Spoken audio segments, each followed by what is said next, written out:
கர்த்தருடைய பரிசுத்த நாமத்துக்கு மகிமை உண்டாவதாக. இந்த நாளிலே தேவன் நமக்கு இந்த மாதத்தில் கொடுத்த வாக்குத்தத்தம், நீ பயப்படாதே, நான் உன்னுடனே இருக்கிறேன் அப்படின்னு சொல்லி நாம் பார்த்தோம்.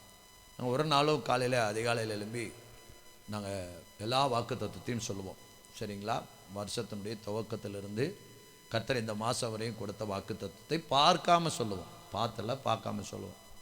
அப்போது ஸ்தோத்திரம் நான் சொல்லும்போது பாஸ்டர்மா உன்னோட கூட இருப்பேன் இருக்கிறேன் அப்படின்னு சொன்னாங்க. அப்படி வசனமே இல்லை.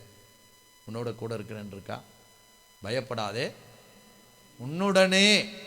உன்னுடனே இருக்கிறேன், உன்னோட கூட இருக்கிறேன் அப்படின்னு சொல்லி இல்லை. இல்லைங்க, கூட இருக்கிறேன், நீ எடுத்து வசனத்தை படித்தா அதில் கூடங்கிற வார்த்தையே இல்லை. அப்போ என்னென்னா, நம்ம ஒரு நாளும் இந்த வாக்குத்தத்தங்களை சொல்லி நாம் ஜெபிக்கிறோம். நீ பயப்படாதே, நான் உன்னுடனே என்ன செய்கிறேன், இருக்கிறேன். கூட இருக்கிறேனுங்கிறதுக்கும் உன்னுடனே இருக்கிறேங்கிறதுக்கு நிறைய வித்தியாசம் என்னங்கிறதுங்க இருக்கிறது. கூட இருக்கிறேன்னா நம்ம கூட யாரோ ஒருத்தர் வந்தவங்க நம்ம கடைக்கு போயிட்டு அவங்க கூட இருக்கிறாங்க. ஆனால் எங்கே இருக்கிறாங்க?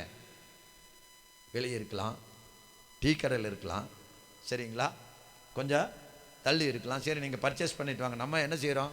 இன்றைக்கி லேடிஸ் கூப்பிட்டு போகிறோம், பர்ச்சேஸ் பண்ணுறதுக்கு விட்டுறோம். ஏன்னா அவங்க கூட போனால் நமக்கு என்ன செய்யாது, செட் ஆகாது. சரிங்களா? அதனால் என்ன செய்யணும், நான் போய் டீ குடிச்சிட்டு வரேன், நீங்கள் என்ன செய்யுங்க, பர்ச்சேஸ் பண்ணுங்கன்னு சொல்லி என்ன செய்யலாம், அப்படி விட்டுட்டு போயிடுவாங்க. இது கூட இருக்கிறது. சரிங்களா? ஆனால் உடனே இருக்கிற அப்படிங்கிறது பக்கத்துலேயே நின்று, நம்ம கூடவே பக்கத்துலேயே நின்று நம்ம எங்கே போனாலும், சரிங்களா, நம்ம எந்த செக்ஷனுக்கு போனாலும், என்னதுங்க, பேண்ட் செக்ஷனுக்கு போனாலும், ஷர்ட்டு செக்ஷனுக்கு போனாலும், ப்ளவுஸ் செக்ஷனுக்கு போனாலும், சேரீ செக்ஷனுக்கு, எந்த செக்ஷனுக்கு போனாலும் நம்ம கூடவே வர்றது தான் உன்னுடனே இருக்கிறேன் என்பது அர்த்தம். உரலிலே சொல்லுங்களேன். அப்போ உன்னுடனே இருக்கிறேன்னா ஆண்டவர் நம்ம கூடவே என்ன செய்கிறாருங்க, இருக்கிறார். நம்ம கூடவே பக்கத்திலேயே, உடனே பக்கத்திலேயே இருக்கிறார். எங்கேயோ இல்லை, பக்கத்திலேயே என்ன செய்கிறார், இருக்கிறார் என்பது தான் அர்த்தம். அதனால நிச்சயமாய் நம்ம எல்லாரும் எனக்கு பயமே இல்லை, நான் பயப்படுறதே இல்லைன்னு சொன்னால் நம்ம பொய் சொல்கிறோன்னு அர்த்தம். சரிங்களா? நம்ம என்ன சொல்கிறோம், பொய் சொல்கிறோன்னு அர்த்தம். எனக்கு பயமே இல்லை, எனக்கெல்லாம் பயமே கிடையாது அப்படின்னா நம்ம பொய் சொல்கிறோன்னு அர்த்தம். ஏன்னு கேட்டால், இந்த மாமிசத்தில் பிறந்தனாலே, இந்த மாமிசம் மண்ணிலிருந்து எடுக்கப்பட்டபடினாலே, இந்த மண்ணில் இருக்கிற காரியம் இந்த மாமிசத்தில் என்ன செய்யுங்க, இருக்கும், கண்டிப்பாக இருக்கும். அதனாலே நம்ம என்ன விசுவாசிகளாக இருந்தாலும், ஆண்டவர் நமக்கு என்ன நேராக நம்ம கூட பேசினாலும், இந்த மாமிசத்துக்குரிய ஒரு சில தன்மைகள் என்ன செய்யுங்க, இருக்கும். சரிங்களா? பவுல் தன்னுடைய நிருபத்தில் எழுதுறாரு, நான் இதை செய்யக்கூடாதுன்னு நினைக்கிறேன், ஆனால் என் மாமிசம் என்ன செய்யுது, செய்ய என்னை தூண்டுகிறது. அப்போ அவ்வளோ பெரிய பரிசுத்தவான், அவ்வளவு நிருபங்களை எழுதினவன், நான் இதை செய்யக்கூடாது என்று நினைக்கிறேன், ஆனால் செய்யும்படியாக என் மாமிசம் என்ன செய்கிறது, என்னை தூண்டுகிறது அப்படின்னு எழுதுறான். அப்போ நம்ம பயப்படக்கூடாதுன்னு தான் நினைக்கிறோம், ஆனால் இந்த மாமிசம் என்ன செய்யுதுங்க, பயப்பட வைக்கிறது. சரிங்களா? அப்போ ஃபஸ்ட்டு ஆதியாகமம் 15:1 பார்த்தோம். ராஜா ஆபிரகாமை பார்த்து கர்த்தர், நீ பயப்படாதே, உனக்கு கேடகமும் மகா பெரிய பலனுமாய் இருக்கிறேன்னு சொல்லி ஆதியாகமத்தில் 15:1 ஆபிரகாமை பார்த்து கர்த்தர் சொன்னார். அதை போன வாரத்தில் நம்ம தியானிச்சிட்டோம். சரிங்களா? அதனால் நமக்கு விரோதமாய் ராஜ்யங்கள், நமக்கு விரோதமாய் ராஜாக்கள், நமக்கு விரோதமாய் ஊர், நமக்கு விரோதமாய் பெரிய கூட்டம் எழும்பும்போது நமக்கு நிச்சயம் பயம் வரும். ஆனாலும் நம்ம பயப்படக்கூடாது. ஒரு அலையிலே சொல்லுங்களேன். அப்போது ஊரில் ஒருத்தன், சரிங்களா, ஊர் கட்டுப்பாடு எல்லாரும் ஒன்று சேர்ந்துட்டாங்க, ஒன்று சேர்ந்துட்டாங்க. ஆனால் ஒரு ஃபேமிலி, அவங்களுக்கு தண்ணி தரக்கூடாது, அவங்களுக்கு என்ன செய்யக்கூடாது, அவங்க கூட பேசக்கூடாது, அவங்களுக்கு நல்லது கெட்டு நடந்து என்ன செய்யக்கூடாது, போகக்கூடாது. அப்படிங்கும்போது அந்த குடும்பத்தாருக்கு என்ன வரும், பயம் வரும். ஊரே எதிர்ச்சிச்சுன்னா பயம் வரும். ஆனாலும் கர்த்தர் சொல்கிறாரு, நீ பயப்படாதே. அல்லேலூயா. அப்போ நமக்கு விரோதமாக யார் எழும்பினாலும் கர்த்தர் நம் பட்சத்தில் இருப்பார். அல்லேலூயா. பாருங்க, எசேக்கியா ராஜா, அந்த அசீரிய ராஜா விரோதமாக எழும்புறான். பயங்கரமான பலம் படைத்தவன், படை பலம் உள்ளவன். அவனை யாருமே தோக்கடிக்க முடியாது, அந்த அசீரிய ராஜா சனகரிப்பை. ஆனால் எசேக்கியா ராஜா கிட்ட இருக்கிறது சின்ன படம் தான், சரிங்களா, சின்ன கொஞ்சம் தான். அப்போ எல்லா ராஜாக்களும் பயந்து நடுங்கிறாங்க. ஆனால் எசேக்கியா பயந்து நடுங்கலை. ஏன்னா சேனைகளின் கர்த்தர் நம்மோடு இருக்கிறார். அல்லேலூயா. யாக்கோபின் தேவன் நமக்கு உயர்ந்த அடைக்கலம். அதனால சேனைகளின் கர்த்தர் இருக்கிறார், அவர் நம்மை நடத்துவார் என்று சொல்லி அவன் கர்த்தரை சார்ந்து கொண்டான். ஸ்தோத்திரம். கர்த்தர் ஒரு தூதனை அனுப்பினார். ஒரே ராத்திரியில் 1,85,000 பேரை ஒரு தூதன் சங்கரித்தார். ஒரு அல்லேலூயா சொல்லுங்களேன். அல்லேலூயா. அப்போ பாருங்க, அவன் பெரிய சேனை தான். ஒரு தூதனை அனுப்புனதுக்கே 1,85,000 வீரர்களை அவன் கொன்று போட்டான் என்று சொன்னால், இருக்கிற தூதர்கள் எல்லாம் வந்திருந்தாங்கன்னா, அதனால தான் அந்த எலிசா சொல்றான், இவன் கண்களை திறந்தருளும். அப்போ அவன் கண்களை திறந்த உடனே அவனை சுற்றி அக்னிமயமான ரதங்களும் குதிரைகளும் அவனை என்ன செய்கிறான், பார்க்கிறான். அப்பா சொல்றான், இவர்களோடு இருக்கிறவங்களை பார்க்கலும் நம்மோடு இருக்கிறவர் பெரியவர். ஆமென். நம்மோடு இருக்கிறவர் அதிகமாம். அல்லேலூயா. அதனால நீங்களும் நானும் நமக்கு விரோதமாய் சட்டங்கள் ராஜாக்கள் என்ன எழும்பினாலும் என்ன செய்யக்கூடாதுங்க, பயப்படக்கூடாது. இன்னைக்கு உத்தரப்பிரதேசத்தில் என்னதுங்க, கிறிஸ்தவங்களாக மாறினவங்களுக்கு கொடுக்கப்பட்ட சலுகைகள் எல்லாம் என்ன செய்யப்படும், திரும்ப பெறப்படும் அப்படின்னு சொல்லிட்டாங்க. உடனே நம்ம என்ன செய்திடக்கூடாதுங்க, பயந்துடக்கூடாது. சரிங்களா, பயந்துடக்கூடாது. என்னவானாலும் நான் சொல்கிறேன், கர்த்தர் நமக்கு சலுகை கொடுத்தது தான். கர்த்தர் கொடுக்கலன்னா பரலோகத்திலிருந்து கொடுக்கப்பட்டால் ஒழிய நம்ம ஒன்றையை பெற்றுக்கொள்ள முடியாது. சரிங்களா. அதனால் சென்சஸ் எடுக்க வந்தாங்கன்னா நீ இந்துவா கிறிஸ்டியனா, என்னதுங்க கிறிஸ்டியனுங்க, நாங்கள் கன்வெர்ட்டடு கிறிஸ்டின் மாதிரி என்னதுங்க இந்துங்க, கிறிஸ்டின் மாதிரி இந்துங்க, ஏங்க சலுகையெல்லாம் போயிருங்க. சரிங்களா. இல்லை, நம்ம நான் கிறிஸ்தவன், கன்வெர்ட்டட் கிறிஸ்டியன், நான் டீப்பான கிறிஸ்டியன் அப்படின்னு. சார் சலுகையெல்லாம் கிடைக்காது சார். சலுகை கிடைக்காட்டி பரவாயில்லைங்க. ஏன்னா என்ன சலுகை கிடைச்சாலும் கிடைக்காட்டியும் நம்மை நடத்துகிற கர்த்தர் நம்ம கூட இருக்கிறார். அல்லேலூயா. தேவன் நம்ம எப்படி என்ன செய்வாருங்க, நடத்துவார், நம்மை போஷிப்பார். ஸ்தோத்திரம். அதனால் ராஜாக்கள் ராஜ்யங்கள் எழும்பும்போது நிச்சயம் நமக்கு என்ன செய்யுங்க, பயம் வரும். அதனால் நாம் பயப்பட வேண்டியதில்லை, கர்த்தர் நம்மோடு கூட இருக்கிறார். சரி, ரெண்டாவது ஆதியாகமத்தினுடைய புஸ்தகம் 21வது அதிகாரத்தில் 17வது வசனத்தை, ஆதியாகம புஸ்தகம் 21.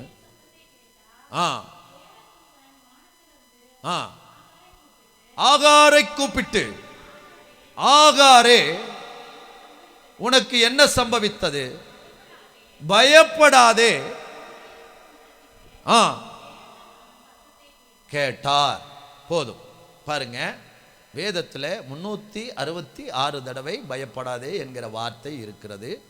ஒவ்வொரு நாளும் ஆண்டவர் நமக்கு பயப்படாதே பயப்படாதேன்னு சொல்றார். அப்போ ரெண்டாவது ஃபஸ்ட்டு பயப்படாதேன்னு வேதத்தில் வந்தது ஆபிரகாமை பார்த்து சொல்லுகிறது. ரெண்டாவது பயப்படாதேன்னு சொன்ன வார்த்தை ஆகாரை பார்த்து சொல்லுகிறது. பாஸ்டர், அப்போ 366 நாளும் இந்த பிரசங்கம் தானா? இல்லைங்களா, 366 தடவை சொல்லிக்கிறாங்க. ஃபஸ்ட்டு ஆபிரகாமுக்கு சொல்லிட்டாரு, ரெண்டாவது ஆகாருக்கு கர்த்தர் சொல்லுகிறார். அப்போ மூணாவதுக்கு யாருக்கு சொல்கிறாரு, அது அப்புறம் பார்ப்போம்.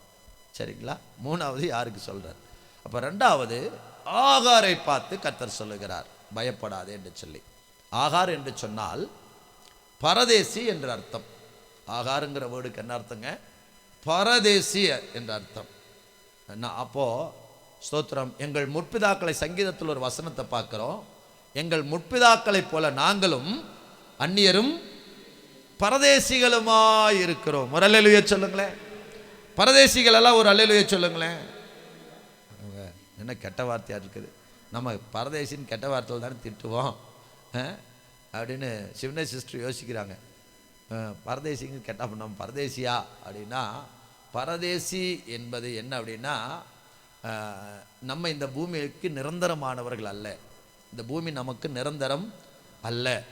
அப்போது நமக்கு என்ன அப்படின்னா, நம்ம இப்போ ட்ரெயின் ஏறுறோம், சென்னை ட்ரெயின் ஏறுறோம், எங்கே இறங்கணும், சேலத்தில் இறங்கணும், அரக்கோணத்தில் இறங்கணும், காட்பாடியில் இறங்கணும், என்ன செய்யணுங்க, இறங்கி தான் ஆகணும். அப்போ நம்ம இறங்குற ஸ்டேஜ் வந்தால் இறங்கி தான் ஆகணும். சரிங்களா. அப்போ இந்த பூமியில் நம்ம எல்லாரும் என்ன தான், பரதேசி தான். கர்த்தர் நமக்கு இந்த நாள் வரைக்கும் ஆயுசு நாட்களை கொடுத்துருக்கிறார். எனக்கு 52 வயசு ஆயிடுச்சு, உங்களுக்கு ஒவ்வொருத்தருக்கும் ஒவ்வொரு வயசு. சரிங்களா. 52 வயசு ஆயிடுச்சு. ஃபஸ்ட்டு 52 வயசு ஆயிடுச்சா?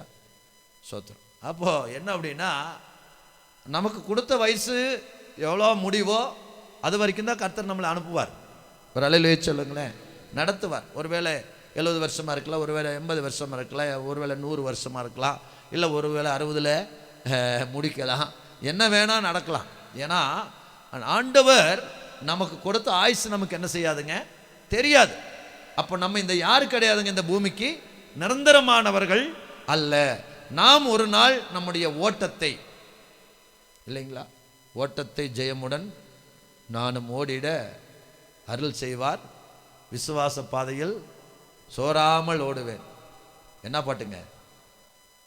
பாட்டு என்னன்னு தெரியலையா? பாட்டு போட்டி தான் வைக்கணும் உங்களுக்கு. என்ன பாட்டுங்க தெரியலையா? பரலோகமே என் சொந்தமே என்று காண்பேனும். வீட்டில் தான் பாடுவோம், சரிங்களா? அதனால் டெய்லியும் நம்ம பாடணும். ஏன் அப்படின்னு கேட்டோன்னா, நமக்கு ஓட்டம் எப்போ முடியும்னு தெரியாது. ஆனால் அந்த ஓட்டம் முடியும் போது உண்மையாக அவருடைய ராஜ்யத்துக்கு தகுதி உள்ளவர்களாக இருக்க வேண்டும். ஒரு அல்லேலூயா சொல்லுங்களேன். அப்போ ஆகார் என்றால் என்னதுங்க? பரதேசி, சரிங்களா? இவள் யாருன்னு கேட்டிங்கன்னா, எகிப்து தேசத்து பெண். இவ யாருங்க? எகிப்து தேசத்து பெண், சரிங்களா? அப்போ இந்த சம்பவங்கள் பாருங்க, கானான் தேசத்தில் ஆபிரகாம் கானான் தேசத்துக்கு வருகிறான், சரிங்களா?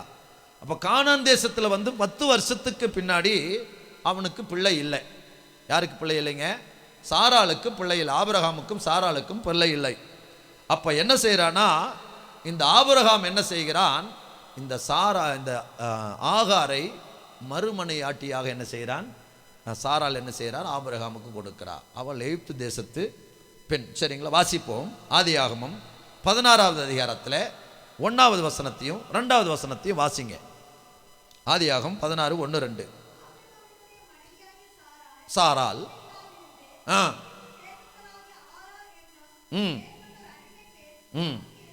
இருந்தால்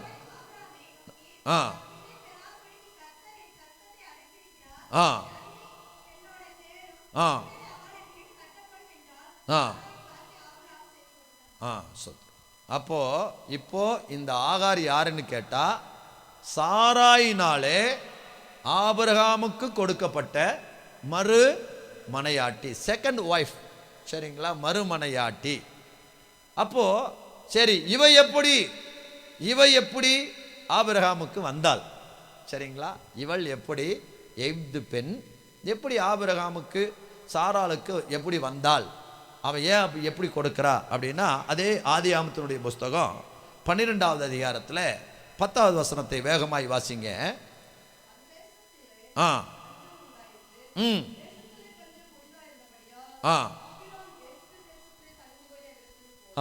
எகிப்துக்கு போனா, சரிங்களா? எகிப்துக்கு போன பின்னாடி 16வது வசனத்தை வாசிங்க. ஆதியாகமம் 12:16.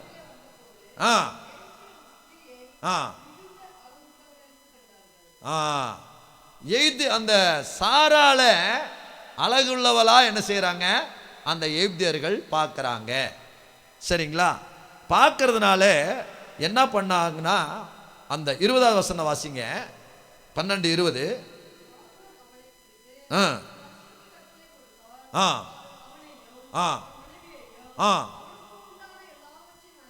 அனுப்பி விட்டார்கள். அதுக்கு முன்னாடி வசனம் வாசிங்க. 19வது வசனம்.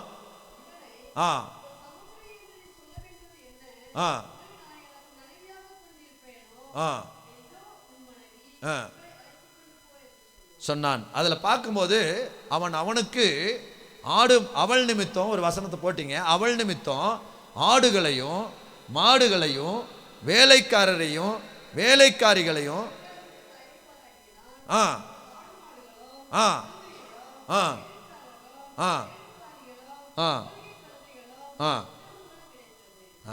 யார் நிமித்தங்க? சாராள் நிமித்தம். சாராள் அழகுள்ள பெண் என்று கண்டு, சாராள் யாருன்னு நினைச்சா, அந்த அந்த எகிப்தினுடைய ராஜா சாராளை யாருன்னு நினைச்சா, ஆபிரகாமின் தங்கை என்று நினைத்தான். அப்ப அதனால என்ன செய்யறான், நிறைய கொடுத்து அவளை என்ன செஞ்சுக்கணும், தனக்கு மனைவி ஆக்கி கொள்ள வேண்டும் அப்படின்னு சொல்லி நினைக்கிறான். ஆனால் கர்த்தர் அங்கே பிரச்சனை பண்ணனால எப்படி உன் மனைவியை நீ சகோதரின்னு சொன்னேன், நான் இவளை கொஞ்ச நாள் என்ன செஞ்சுருப்பேன், எனக்கு மனைவி ஆக்கியிருப்பேனே அப்படின்னு சொல்லிட்டு ஆபிரகாமுக்கு எல்லாவற்றையும் கொடுத்ததெல்லாம் சொல்கிறான்.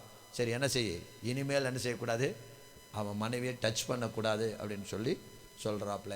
அப்போ இவனுக்கு எப்படி சாராளுக்கு அடிமை பெண் வந்தாள் என்றால், அந்த அந்த எகிப்தினுடைய ராஜா வேலைக்காரரையும் வேலைக்காரிகளையும் கொடுத்ததில் தான் அந்த எகிப்தில் அவன் இருந்த போது அடிமை பெண் வந்தாள். 13:1 வாசிங்க. ஆதியாகமம் 13:1. ஆ ஆ ஆ ம் வந்தார்கள்.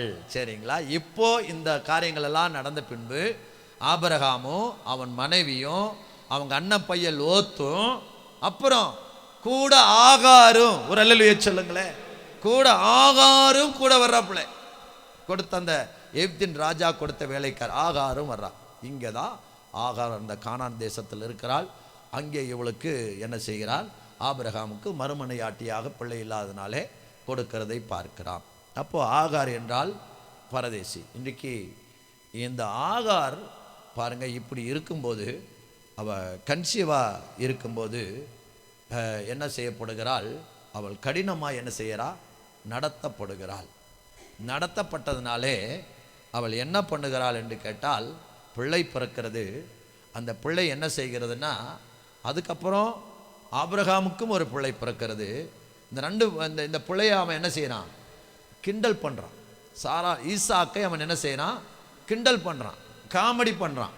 சரிங்களா? அவனை பலவாறு அவனை நையாண்டி பண்ணுறான். அதனால சாராளுக்கு என்னவா இருந்துச்சுங்க, அது கஷ்டமாக இருந்ததுனால ஆபிரகாம் இடத்துல சொல்லுகிறான். ஆபிரகாம் என்ன பண்ணா, இவளை என்ன பண்ணிட்டான், அனுப்பி விட்டுட்டான். சரிங்களா? அப்போ சாராள் சொல்லும்போது கல்யாணம் பண்ணினது இவன் தான், சாராள் சொன்ன உடனே அனுப்பி விட்டதும் இவன் தான். சரிங்களா? அப்போ இந்த ஆபிரகாமை இந்த ஆகார் மலை போல என்ன செஞ்சிருக்கலாம், நம்பி இருக்கலாம். சரிங்களா? அப்போ மலை போல நம்பி இருக்கலாம். இப்போ இவ வனாந்திரத்தில் இருக்கிறா, வனாந்திரத்தில் தண்ணீர் இல்லை, பிள்ளை அழுகிறது. இவ போய் ஒரு இடத்துல போய் பிள்ளை சாகிறது என்னால் பார்க்க முடியாதுன்னு என்று சொல்லி அழுகிறாள். அழுகும்போதா கர்த்தர் சொல்றாரு, ஆகாரே பயப்படாதே. அல்லேலூயா சொல்லுங்களேன், ஆகாரே பயப்படாதே. அப்போ இன்றைக்கு கூட அருமையான தேவ ஜனமே, தேவ மக்களே, நாம் நிறைய நேரங்களில் நிறைய பேர்த்தை நாம் நம்பி இருக்கலாம். ஆகார் ஆபிரகாமை நம்பினது போல நாமும் கூட நிறைய பேர்த்தை என்ன செஞ்சிருக்கலாம், நம்பி இருக்கலாம். நிறைய மக்களை நம்பி இருக்கலாம். ஆனாலும் அப்போ நம்புறவங்க நம்மளை கைவிடும்போது நமக்கு பயம் வரும். பக்கத்தில் இருக்கிற காரங்களை பிடிச்சி சொல்லுங்க, நம்புறவங்க நம்மளை கைவிடும்போது பயம் கண்டிப்பாக என்ன செய்யும், வரும். சரிங்களா? அப்போது இன்னைக்கு நம்ம ஒருத்தர்கிட்ட காசு கேட்குறோன்னு வச்சுங்களேன், கண்டிப்பாக நான் தர்றேன்னு சொல்கிறாங்க. நானாலும் நம்பிட்டோம், அவங்க கொடுத்துருவாங்க, நம்ம கடன் அடைச்சிடலான்னு சொல்லி திடீர்னு பார்த்து அவங்க என்ன சொல்லிட்டாங்க, இல்லைன்ட்டாங்க. அப்போ இன்னொருத்தர் சொன்னால், இன்னொருத்தர் அதே மாதிரி சொன்னால் என்ன வரும் நமக்கு, ஐயோ அந்த அவரே கொடுக்குறேன்ற ஒரு கை விட்டார், இவரு அந்த மாதிரி கை விட்டுருவாரா அப்படிங்கிற ஒரு பயம் நமக்கு ஆட்டோமேட்டிக்காக வரும். இதுதான் மாமிசத்தில் நமக்கு எல்லாருக்கும் பயம் வரும். அப்போது நம்மை யார் கைவிட்டாலும் நம்மை அழைத்தவர் கைவிட மாட்டார். ஒரு அல்லேலூயா சொல்லுங்களேன், கரங்களை தட்டி ஆண்டவரை மகிமைப்படுத்துவோம். அல்லேலூயா, ஸ்தோத்திரம். அப்போ திருமணத்தில் என்ன உடன்படிக்கை பண்ணுறோம், இன்பத்திலும் துன்பத்திலும் மரணம் நம்மை பிரிக்கும் வரையும் நான் என்ன செய்ய மாட்டேன், பிறர் முகம் பார்க்காம அப்படின்னால எவ்வளோ உடன்படிக்கை பண்ணுறோம். சரிங்களா? எவ்வளோ உடன்படிக்கை பண்ணுறோம். ஆனால் இந்த உடன்படிக்கையெல்லாம் பொய்ன்னு நான் சொல்கிறேன். இந்த உடன்படிக்கையில் என்னதுங்க, பொய். ஆமாங்க, உடன்படிக்கை பொய். ஏன்னா மனைவி இறந்த 6 மாதத்தில் வேறு கல்யாணம் பண்ணிடுறாங்க. அப்போது என்ன அர்த்தம் அப்படின்னா, எப்போ இவ சாவ வேறு கல்யாணம் எப்போ பண்ணலாம் அப்படிங்கிற மாதிரி தான் ஓட்டம் என்ன செய்து கொண்டிருக்கிறது, ஓடிக்கொண்டிருக்கிறது. அப்படின்னா அப்போ உடன்படிக்கை அது பொய் தானே. சரிங்களா? மரணம் நம்மை பிரிக்கும் வரையும் அப்படிங்கிறது அந்த உடன்படிக்கை அந்த அளவுக்கு அவங்களுக்கு என்ன இல்லைங்க. ஆனால் எல்லாரையும் நான் அப்படி சொல்ல மாட்டேன். இன்றைக்கும் என்னோட படித்த சாமுவேல் ஜோசப் என்கிற ஒரு சகோதரர், அவங்க மனைவி இறந்து பல வருடங்கள் ஆயிடுச்சு. சின்ன வயசு தான், சுகர் அதிகமாகி கிட்னி 2 போய் இறந்துட்டாங்க. இன்னும் டிபியில் அவன் மனைவி போட்டோ எடுக்கலை. அவங்க 2 பேரும் சின்ன குழந்தை. நான் கேட்டேன், ஏயா ஏதாவது பொண்ணு பார்த்து கல்யாணம் பண்ணிடலாம்ல, நீ தனி எப்படி ஊழியம் செய்வேன்னு. இல்லை, அப்படியே ஆண்டவர் எப்படி நடத்துகிறாரோ அப்படி நடத்தட்டும். அல்லேலூயா. பாருங்கள், அதனால் ஸ்தோத்திரம். நம்ம மனைவி, நான் சும்மா ஒரு ஒரு உதாரணத்துக்கு சொல்கிறேன், மனைவி இறந்துட்டா வேறு கல்யாணம் பண்ணிடலான்னு நம்ம நினைக்கிறோம். அப்படின்னு நான் சும்மா உதாரணத்துக்கு சொல்கிறேன், நீங்கள் தப்பாக நினச்சிடாதீங்க, நினைக்கிறோம். ஆனால் ஆண்டவர் நீ பண்ணக்கூடாது, இப்படியே இருன்னு சொன்னால் என்ன செய்வோம்? அல்லேலூயா.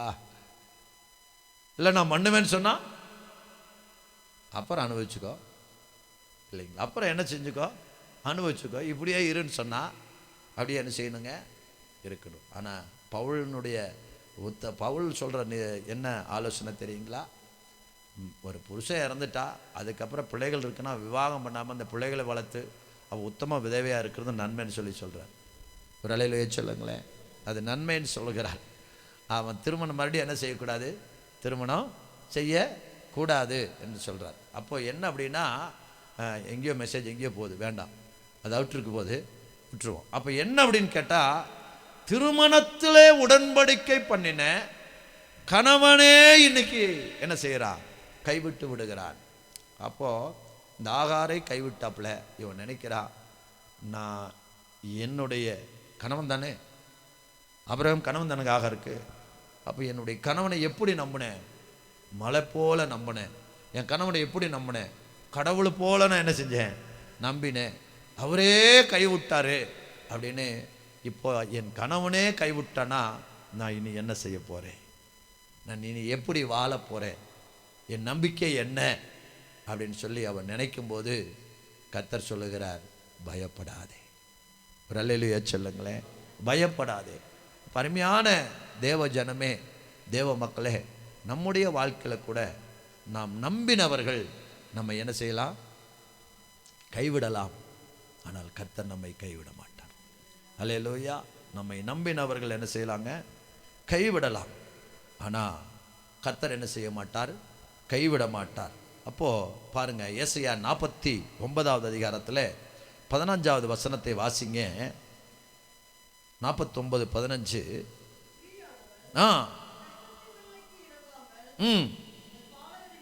தன் பாலகனை மறப்பாலோ அவர்கள் மறந்தாலும் நான் உன்னை மறப்பதில்லை. ஒரு நல்ல தெய்வம். ஒரு அல்லேலூயா சொல்லுங்களேன். ஸ்திரியானவள் தன் கர்ப்பத்தின் பிள்ளைக்கிறகாமல் தன் பாலகனை மறப்பாளோ அவள் மறந்தாலும் நான் உன்னை மறப்பதில்லை. பாருங்க, தாயினுடைய அன்பு தான் ஒரு பயங்கரமான அன்பு. ஒரு அல்லேலூயா சொல்லுங்களேன். ஏன்னா நம்ம எல்லாரும் ஒரு தாயின் வயிற்றில் பிறந்தவங்க தான். ஸ்தோத்திரம். அதனால தாயினுடைய அன்பை சொல்லும்போது எப்பவுமே என் கண் கலங்கிரும். எங்கள் அம்மாவனுடைய அன்பை சொல்லும்போது எப்பவுமே என் கண் கலங்கிரும். 4 பேர்த்த முந்தானக்குள்ளேயே படுக்க வச்சே வளர்த்துனாங்க. ஸ்தோத்திரம். பாருங்கள், எங்களுக்கெல்லாம் கரண்டியில் எடுத்து எங்கள் அம்மா கை பெரிய கை, அள்ளி அள்ளி குழம்பு ஊற்றிடுவாங்க. பெரிய கை, அவங்ககிட்ட இருக்கிற வரைக்கும் எடுத்து எடுத்து கொடுப்பாங்க. அள்ளி அள்ளி கொடுத்துருவாங்க. கடைசியில் பார்த்திங்கன்னா சட்டியில் குழம்பே இருக்காது. அவங்க கடைசியில் என்ன செய்வாங்கன்னா, அந்த கொஞ்சம் சோறு எடுத்து அந்த சட்டியில் போட்டு அந்த சட்டியில் ஒட்டி இருக்கிற குழம்புல அந்த சோறை வெறுஞ்சோறு மாதிரி சாப்பிட்ருவாங்க. சாப்பிட்டு அந்த சட்டிலே கை கழுவிடுவாங்க. அப்படியெல்லாம் தான் எங்களை வளர்த்தாங்க. உண்மையா அப்படிப்பட்ட தாயினுடைய அன்பு பெரிய அன்பு. ஆனால் ஆண்டவர் சொல்லுகிறார், அப்படிப்பட்ட தாயினுடைய அன்பு கூட மாறும். ஒரு அல்லேலூயா சொல்லுங்களேன். இந்த தாயினுடைய அன்பு கூட மாறும். இப்படியெல்லாம் நிறைய தாய்மார்கள், எல்லாரையும் நம்ம தப்பாக பேச முடியாது. உண்மையாக பிள்ளைகளுக்காய் ஜீவனை கொடுக்குற தாய்மார்கள் இந்த உலகத்தில் இருக்கிறாங்க. எல்லாரையும் நாம் தப்பாக பேச முடியாது. ஆனால் பார்த்தீங்கன்னா ஒரு சிலர் பார்த்தீங்கன்னா அப்படி இல்லை. ஆனாலும் அந்த தாயும் கூட நம்மளை என்ன செய்வாள்? கைவிடுவாள் அப்படின்னு சொல்லி பார்க்கணும். அப்போது கைவிடுவாங்களா அப்படின்னா, உண்மையாக இன்றைக்கி எத்தனை பேர் கைவிட்டுருக்குறாங்க. பிள்ளைகள் பிறந்து குப்பை தொட்டியில் தூக்கி வீசிட்டு போயிடுறாங்க இல்லைங்களா? அந்த பிள்ளைக்கு தாய் யாருன்னு என்ன செய்யாது, தெரியாது. அப்போ இப்படியெல்லாம் அந்த குழந்தை குறித்து ஒரு அக்கறையே என்னதுங்க இல்லை. அதே போல் பார்த்தீங்கன்னா கணவன் இறந்துடுறாங்க. இறந்த பின்னாடி என்ன செய்கிறாங்க? இன்னொரு புருஷனை கல்யாணம் பண்ணுறதுக்கு அந்த பிள்ளைகள் என்ன செஞ்சிடறாங்க? அனாதையை விட்டுடுறாங்க. சரிங்களா? உங்கள் அப்பா அவனே செத்து போனால் நீ எதுக்கு எனக்கு அப்படின்ட்டு அப்படி விட்டுறாங்க. அப்புறம் அந்த பிள்ளைகள் அனாதைகள் ஆக்கப்படுறாங்க. அப்போ அவங்க தாயினுடைய அன்பை தேடி போகும்போது சோதரம் ஒரு தம்பி எங்கிட்ட சொன்னது, ஒரு தம்பி எங்கள் கல்லூரியில் படித்த ஒரு தம்பி சொன்னது, அவன் எப்போவுமே நடந்து போவான், பஸ்லேயே ஏற மாட்டான். அப்போ ஒரு நாள் வண்டியை நிறுத்தி நான் கேட்டேன், ஏன்டா நடந்து போகிறேன்னு கேட்டேன். சார் பஸ் எப்போ கூட்டமாக வரும் அதனால் நடந்து போகிறேன்னு சொன்னான். அப்படியா, சரிப்பா சரி வா அப்படின்னு நான் கூப்பிட்டு போயிட்டேன். அடுத்த நாள் பார்த்திங்கன்னா ஒரு பஸ் வந்துச்சு. ஏன்னா ஸ்டூடெண்ட்ஸ் போன பின்னாடி தான் நாங்கள் சைன் போட்டு கொஞ்ச நேரம் இருந்து அப்புறம் தான் பையன்கள்லாம் போன பின்னாடி தான் நாங்கள் போகணும், பையங்களுக்கு முன்னாடி நாங்கள் போக முடியாது. அதனால் அவன் வந்து பஸ் ஸ்டாப்பில் நிற்கிறான், பஸ்ஸு காலியாக வருது, நான் பைக் எடுத்துகிட்டு வரேன். அவன் பார்த்திங்கன்னா பஸ்ஸு ஏறலை. மறுபடியும் பஸ்ஸை தாண்டி நடந்து போயிட்டு இருந்தான். மறுபடியும் நான் நிறுத்தினேன். ஏண்டான்னு கேட்டேன். டேய் பொய் சொல்லாதே, இப்போ பஸ்ஸு கூட்டமே இல்லை, அன்றைக்கி பஸ்ஸு கூட்டமாக இருக்குது அதனால் நடந்து போகிறேன், இன்றைக்கி பஸ்ஸு கூட்டம் இல்லை ஏன் ஏறலன்னு. அப்போ தான் அவன் சொன்னான், எங்கள் அப்பா இறந்துட்டாங்க சார், எங்கள் அம்மா எங்கள் தங்கச்சி இருக்காங்க, எங்கள் அம்மா கூட தான் நான் இருந்தேன், எங்கள் அம்மா வேற ஒரு கல்யாணம் பண்ணிட்டாங்க. நான் எங்கள் அம்மா வீட்டுக்கு போனேன், போகும்போது அவங்க நீ இனிமேல் இந்த வீட்டுக்கு வரக்கூடாது அப்படின்னு சொல்லி என் துணிமணியெல்லாம் எடுத்து ரோட்டில் வீசிட்டாங்க, என் ட்ரெஸ் எல்லாம் எடுத்து ரோட்டில் வீசிட்டாங்க சார். என்னை நீ இந்த வீட்டுக்கு வரக்கூடாதுன்னு சொல்லி என் துணிமணியெல்லாம் எடுத்து ரோட்டில் பேக்கோடு வீசி என்னை வெளியே போக சொல்லிட்டாங்க. இப்போ நான் எங்கள் பாட்டி வீட்டில் இருக்கிறேன் அப்படின்னு சொல்லி அவர்கள் அவன் ஒரு வேதனையான விஷயத்தை சொன்னான். பாருங்கள், அவனுக்கு ஃபீஸ் கட்டுற கால் இல்லை, அந்த பையனுக்கு ஃபீஸ் கட்டுற கால் இல்லை, வெளியே நிறுத்திட்டாங்க. ஒரு நாள் போகிறேன், நான் கிளாஸ் முடிச்சுட்டு வெளியே போகிறேன், வெளியே நின்றுட்டுருக்குறான். ஏன்டா வெளியே நிற்கிறேன்னா, சார் இந்த செம் ஃபீஸ் கட்டலை, அதனால் என்னை வெளியே நிற்க வச்சுட்டாங்கண்ணே. நான் அப்போ இந்த ஹெச்ஓடிகிட்ட பேசினேன், ஐயா அவனுடைய நிலைமை, அவங்க அப்பா இல்லை, அவங்க அம்மா அவனை விட்டு துரத்திட்டாங்க, அவங்க பாட்டிகிட்ட வளர்றான், அவங்க பாட்டி ஏதோ அவனை கஷ்டப்பட்டு பாலிடெக்னிக் படிக்க வைக்கிறாங்க, பட் ஃபீஸ் கட்ட முடியாது சார், நீங்கள் அவனுக்கு கொஞ்சம் ஹெல்ப் பண்ணுங்கண்ணே. சார் இவங்க ஒரு விஷயத்தையுமே சொல்ல சார், சொல்லியிருந்தாங்கன்னா நாங்கள் நிற்க வச்சுருக்க மாட்டேன்னாங்க. அந்த செமஸ்டர் ஃபீஸு பையங்களே கையில் இருந்த பாக்கெட் மணியை போட்டு அந்த ஒரு கிட்டத்தட்ட 15,000 ரூபாய் செமஸ்டர் ஃபீஸ் அந்த பசங்க கட்டினாங்க. மலையிலேயே சொல்லும் மலையிலூயா. இப்போ இன்றைக்கு இப்படியெல்லாம் அவங்களும் தாய் தான், அவங்களும் இந்த பூமியில் வாழ்கிறாங்க தான், இப்படியெல்லாம் இருக்கிறது. ஆனாலும் அவர்கள் கைவிட்டாலும் கர்த்தர் ஒரு நாளும் கைவிட மாட்டார். அல்லேலூயா. இன்றைக்கி நல்லபடி படிப்பு முடித்து நல்ல நிலைமையிலிருந்து இன்றைக்கி நல்ல வேலைக்கு போய் அவன் சோதரம் அவனுடைய குடும்பத்தை அவன் காப்பாற்றி கொண்டு இருக்கிறான். ஒரு அல்லேலூயா சொல்லுங்களேன். அதனாலே அருமையான தேவ பிள்ளைகளே, தேவ ஜனமே, நம்மளை யார் கைவிட்டாலும் கர்த்தர் நம்மை கைவிட மாட்டார். ஒரு அல்லேலூயா சொல்லுங்களேன். அப்போ தாய் கைவிட்டாலும், தகப்பன் கைவிட்டாலும், புருஷன் கைவிட்டாலும், பிள்ளைகள் கைவிட்டாலும், சொந்த பந்தம் கைவிட்டாலும் கர்த்தர் நம்ம என்ன செய்ய மாட்டாருங்க, கைவிட மாட்டார். அப்போது நம்ம எல்லாரும் கைவிடும்போது நமக்கு என்ன வருங்க, பயம் வரும். இப்போ இன்றைக்கி நீங்கள் இங்கே பெற்றவர்கள் இருக்கீங்க, எனக்கு என்னப்பா, ஒருத்தன் சொன்னான், எனக்கு என்னப்பா நான் சிங்கக்குட்டியை பெற்றிருக்கேன்னா, சரிங்களா, என்னதுங்க சிங்கக்குட்டி, பெண்கள் என்னதுங்க, அவன் சொல்கிறான், நான் சிங்கக்குட்டியை பெற்றிருக்கேன், நீ 3 பொட்ட நாயை பெற்றிருக்கிற. எதை 3 பொட்ட நாயா? இவன் பையன் யாரா, சிங்கக்குட்டியா? அப்போ பக்கத்தில் கொஞ்சம் சொன்னா, பார்த்து சிங்கம் கடிச்சிட போகுது இல்லைங்களா, சிங்கம் கடிச்சிட போகுது, சரிங்களா. நாயை விட சிங்கம் என்ன செய்யும், நாய் சாதாரணமாக தான் கடிக்கும், சிங்கம் கதையே முடிச்சிடும். ஒரு அல்லேலூயா சொல்லுங்களேன். சிங்கம் கதையே முடிச்சிடும், சரிங்களா. அப்போது ஸ்தோத்திரம். இன்னும் வேறு பாயிண்ட் இருக்குது. பார்த்தீங்கன்னா நான் இந்த வாரத்தில் இந்த மெசேஜ் முடிக்கிறேன். அப்போ அந்தியூர் பக்கத்தில் நாங்கள் மேச்சேரி அப்படிங்கிற ஒரு இடத்துக்கு ஒரு அலைன்ஸ் காரியத்துக்காக போயிட்டுருக்குறோம். அப்போ அந்தியூரில் நிறுத்தினோம், சாப்பிட்றதுக்கு நிறுத்தினோம். நாங்கள் சாப்பிட்டு ஹோட்டல் விட்டு வெளியே வரோம். ஒரு வயசான தாத்தா, வெள்ளை வேஷ்டி, நல்லா ஹைட்டாக இருக்கிறாரு, நல்லா இருக்கிறாரு. அவர் சொல்கிறாரு, அப்படியே பார்த்தாரு. நான் அந்த மாதிரி பார்த்தா எங்கள் தவப்பு மாதிரி நினச்சிக்குவேன், அந்த மாதிரி ஆளுகளை பார்த்தா எங்கள் அப்பா மாதிரி நான் நினச்சிக்குவேன். எப்போவுமே இந்த ஹோட்டலுக்கு முன்னாடி பரிதாபமாக நின்று இருந்தால் நான் அவங்கள கேட்பேன், ஐயா ஏதாவது வேணுமா, சாப்பிட்றீங்களான்னு கேட்பேன், சரிங்களா. அப்போது நான் கேட்டேன், ஐயா அப்படின்னு கேட்டேன், ஐயா 2 தோசை வாங்கி கொடுங்கன்னாரு. சரியா, நம்ம சாப்பிடாட்டியும் பரவாயில்ல, நான் அப்பா ஸ்தானத்தில் இருக்கிற 2 தோசை, ஐயா சாப்பிடுங்க, நீங்கள் சாப்பிடுங்க அப்படின்னு சொல்லியாச்சு. அவர் சாப்பிட்டாரு. சாப்பிட்டு கை கழுவிட்டு வேஷ்டியில் தொடச்சிட்டு வந்து வெளியே நின்னார். மறுபடியும் சோகமாக தான் இருந்தார். மறுபடியும் கேட்டேன், ஏன் மறுபடியும் சோகமாக இருக்கீங்கன்னு. இல்லைப்பா, அம்மாவுக்கு ஒரு 2 தோசை வாங்கி கொடுத்தீங்க, நான் எடுத்துகிட்டு போய் கொடுத்துருவோம், என்னை எதிர்பார்த்துட்டு இருக்கிறேன்னு சொல்லி சொன்னார். அப்போ நான் சொன்னேன், 2 தோசை பார்சல் பண்ணிடுங்க, கொடுத்துருங்கண்ணே. வாங்கினார். அப்போது பாஸ்டர் அம்மா கேட்டாங்க, ஏங்கய்யா உங்களுக்கு பிள்ளைகள் இல்லையான்னு கேட்டார். எனக்கு 2 பசங்க இருக்காங்கன்னாரு. சரிங்களா, எனக்கு 2 பசங்க இருக்காங்கன்னாரு, 2 பொண்ணுங்க இருக்காங்கன்னாரு. அவங்க யாருமே எங்கள் 2 பேர்த்த கண்டுக்கிறதில்ல அப்படின்னு சொல்லி சொன்னார். சரிங்களா, யாருமே எங்களை 2 பேர்த்த என்ன செய்யறது, எல்லாம் நல்லா இருக்காங்க, வெல்டுடாக இருக்காங்க, நல்லா இருக்காங்க, வசதியோடு இருக்காங்க, ஆனால் என்ன செய்யறதில்ல, கண்டுக்கிறது இல்லைன்னு சொல்லி சொன்னாங்க. அப்போ நம்ம நினைக்கிற நம்ம பிள்ளைங்க நம்மளை நடத்துவாங்க, நம்மளை கவனிப்பாங்க, விசாரிப்பாங்க. அப்போ நம்ம பயப்பட வேண்டியதில்லை. நம்ம பிள்ளைக கைவிட்டாலும் ஏசப்பா கைவிட மாட்டார். ஒரு அலையிலே சொல்லுங்களேன், நம்முடைய பிள்ளைகள் கைவிட்டாலும் கைவிட மாட்டார். ஆனால் பிள்ளைகளுக்கு சொல்கிறேன், நம்ம என்னத்தை செய்கிறோமோ அதை தான் நமக்கு நடக்கும். சரிங்களா, நம்ம என்னத்தை செய்கிறோமோ அதை தான் நமக்கு என்ன செய்யுங்க, நாம் செய்கிறது, நம்ம எதை விதைக்கிறோமோ அதான் இருக்கும். அப்போது எங்கள் தாத்தா அடிக்கடி ஒரு கதையை சொல்வார். அது என்னென்னா, எங்கள் அப்பா அம்மார்களுக்கு சூடு போடுறதுக்கு தான் அந்த கதைன்னு நினைக்கிறேன். நான் பக்கத்தில் போய் படுத்துக்கு கட்டலை எங்கள் தாத்தா கிட்ட. அவர் கதையை சொல்வார். மகனே, ஒருத்தருக்கு ஒரு அப்பா அம்மா இருந்தாங்க, அதாவது ஒரு அப்பா இருந்தாராம். அப்போ அவங்க பையன் என்ன பண்ணாரா, அவங்களுக்கு வந்து மண் சட்டியில் என்ன செய்வாங்களாம், சாப்பாடு போடுவாங்களாம். அப்போ ஒரு நாள் அந்த அவங்க அப்பா இறந்துட்டார, வயசானவர். அப்போது எல்லாம் அடக்கத்துக்கான காரியங்கள் எல்லாம் தேடும்போது இந்த பையன் ஓடுறானம்மா. அப்புறம் அவங்க அப்பா கேட்குறாரு, எங்கடா ஓடுறேன்னு சொல்லி. அப்போ ஒரு தடவை அந்த பையன் கேட்டிருக்கிறான், ஏப்பா நம்ம தாத்தாக்கு நம்மளாம் சில்வர் தட்டில் சாப்பிட்றோம், நம்ம தாத்தாக்கு ஏன் மண் சட்டியில் சாப்பாடு போடுறீங்கன்னு. இவங்க அப்பா என்ன சொல்கிறதுன்னு தெரியாமட்டே, வயசானவங்களுக்கெல்லாம் அதில் தாண்டா போடணும், மண் சட்டியில் தாண்டா போடணும்னு சொல்லி சொன்ன உடனே அப்போ அந்த பையன் என்ன பண்ணிக்கிறான், அதை நினச்சி தான் அந்த மண் சட்டி எடுக்க ஓடி இருக்க தாத்தா செத்த பின்னாடி.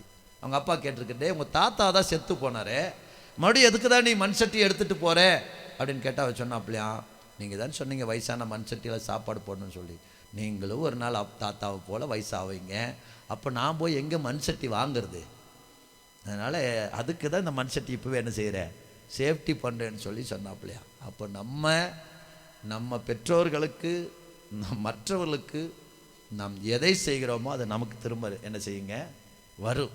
அதனால் ஸ்தோத்திரம், நம்மை யார் கைவிட்டாலும் கர்த்தர் கைவிட மாட்டார். கைவிடப்பட்டவர்களை நீங்களும் நானும் ஆதரிக்கிறவர்களாக இருக்க வேண்டும். ஒரு அலையிலே சொல்லுங்களேன். இப்போ கைவிடப்பட்டவங்களை நாம் ஆதரிக்கிறவர்களாக இருந்தால் நிச்சயம் கர்த்தர் நம்மையும் நம்முடைய சந்ததியும் எல்லா விதத்திலும் ஆதரிப்பார். ஒரு அலையிலே சொல்லுங்களேன். அப்போது 2வது பயம் என்னென்னா, நிச்சயம் நம்ம பிள்ளைகளை பெற்றுட்டோம், கடைசி காலத்தில் என்ன செய்ய போகிறோம் இல்லைங்களா, பிள்ளைகளை பெற்றுட்டோம், கடைசி காலத்தில் என்ன செய்ய போகிறோம். சரி, பிள்ளைகள் இருக்குது என்ன செய்வோம், இல்லை என்ன செய்வோம், இருக்குது என்ன செய்வோம், இல்லை என்ன செய்வோம். இல்லை என்றாலும் நம்மை அழைத்தவர் நம்மை கைவிட மாட்டார். அல்லேலூயா.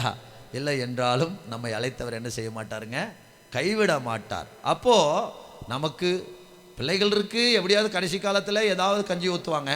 பிள்ளைகள் இல்லை, கடைசி காலத்தில் என்ன செய்வோம், சோத்திரம், நம்மை அழைத்தவர் கைவிட மாட்டார். அல்லேலூயா.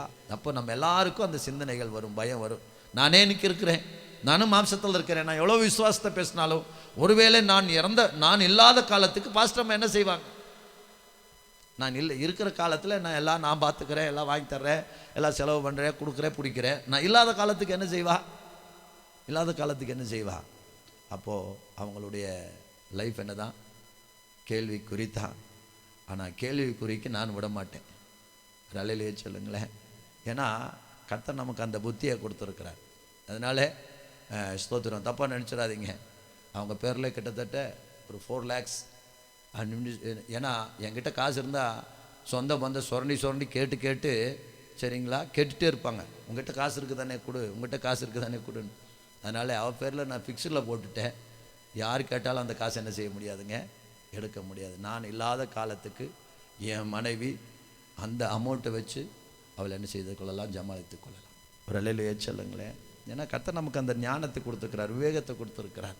அப்போ நம்மை நம்பி வந்தவர்களே நம்ம அம்மோன்னு என்ன செய்யக்கூடாதுங்க, விட்டுட்டு போகக்கூடாது. அப்போ யார் நம்மை கைவிட்டாலும், ஒரு மனுஷன் ஒரு அழிஞ்சு போகிற மனுஷன் நானே என் மனைவியை என் பிள்ளைகளை கைவிடக்கூடாதுன்னு நினைக்கும் போது நம்மை படைத்த தெய்வம் நம்மை கைவிடுவாரா?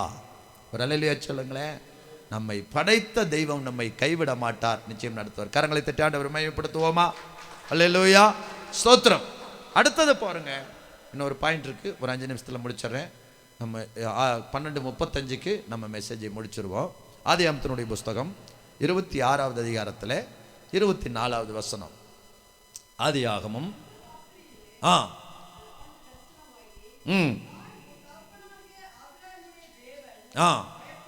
பயப்படாதே,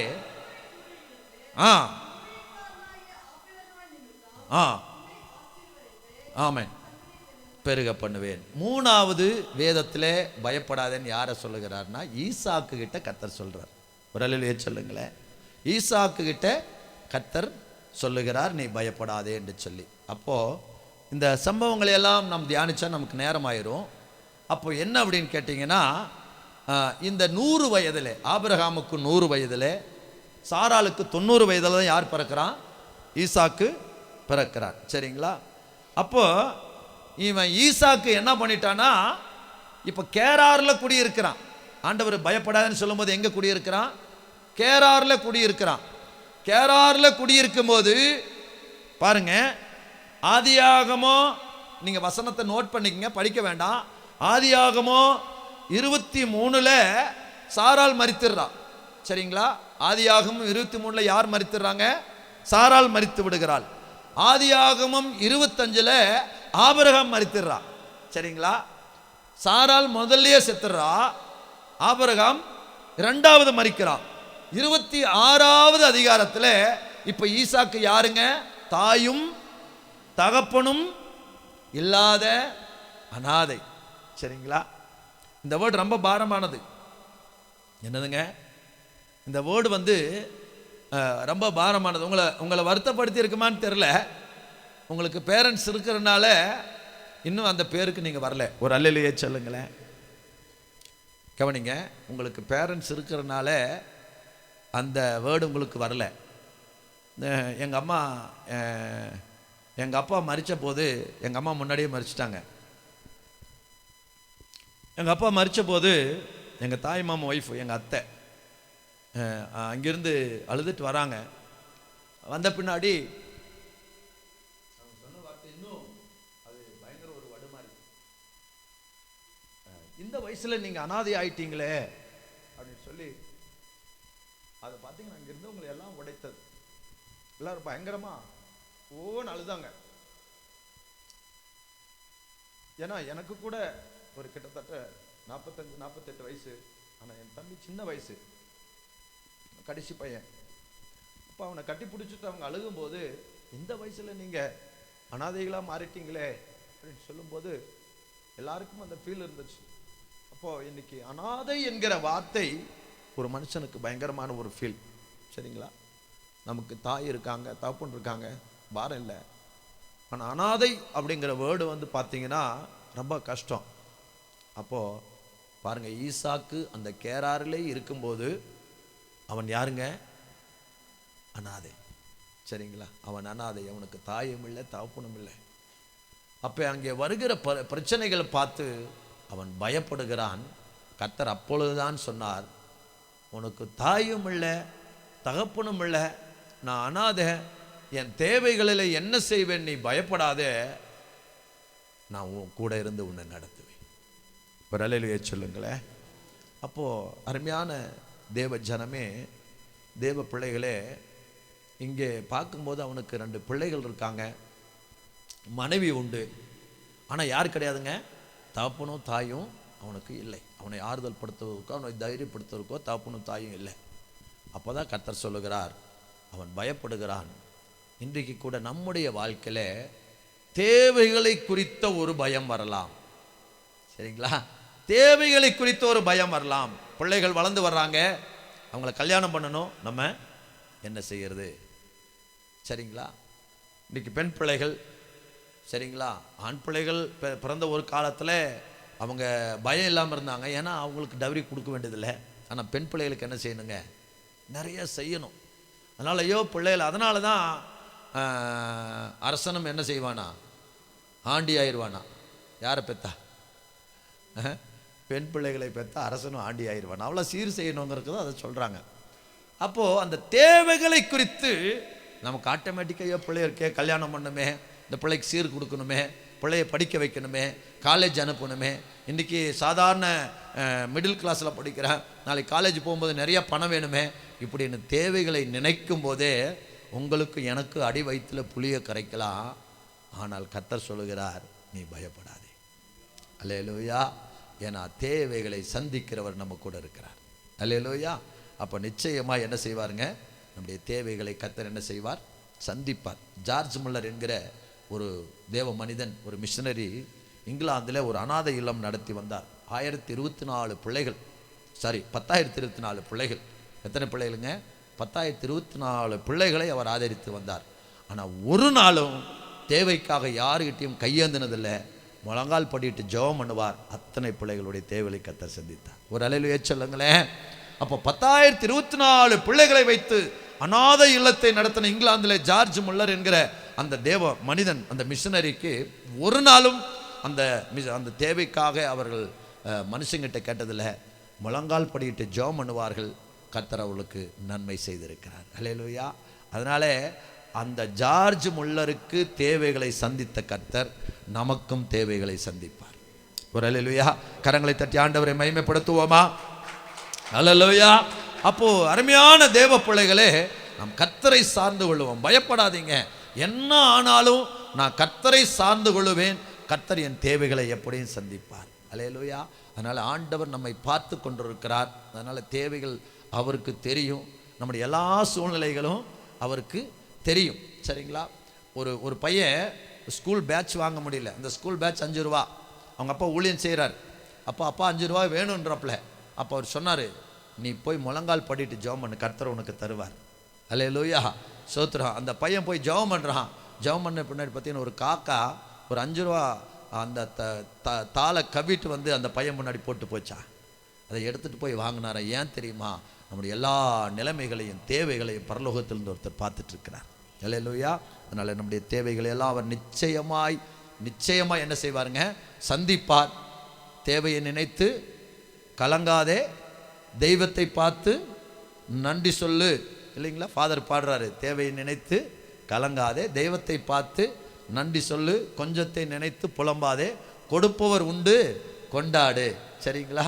மகிழ்ந்து களிக்கூறு மகனே பயம் வேண்டாம் அப்படின்னு ஃபாதர் பாடியிருக்கிறார். சரிங்களா? அதனால் நிச்சயமாய் நம்முடைய தேவைகள் நம்ம நினைக்கும் போதே நமக்கு பயம் வரும். ஈசாக்குக்கு அப்படி தான் பயம் வந்தது. அப்பாவில்லை அம்மாவில்லை, நமக்கு தேவைகள் நிறையா இருக்குது, நம்ம என்ன செய்ய போகிறோம், பிள்ளைகள் இருக்கிறாங்க, என்ன செய்ய போகிறோம். அப்போ 2 ஈசாக்கு யாக்கோபு பிறந்துட்டான். அப்போ என்ன செய்ய போகிறோன்னு நினச்சாங்க. கர்த்தர் பேசினார், பயப்படாதுன்னு சொன்னார். அல்லேலூயா.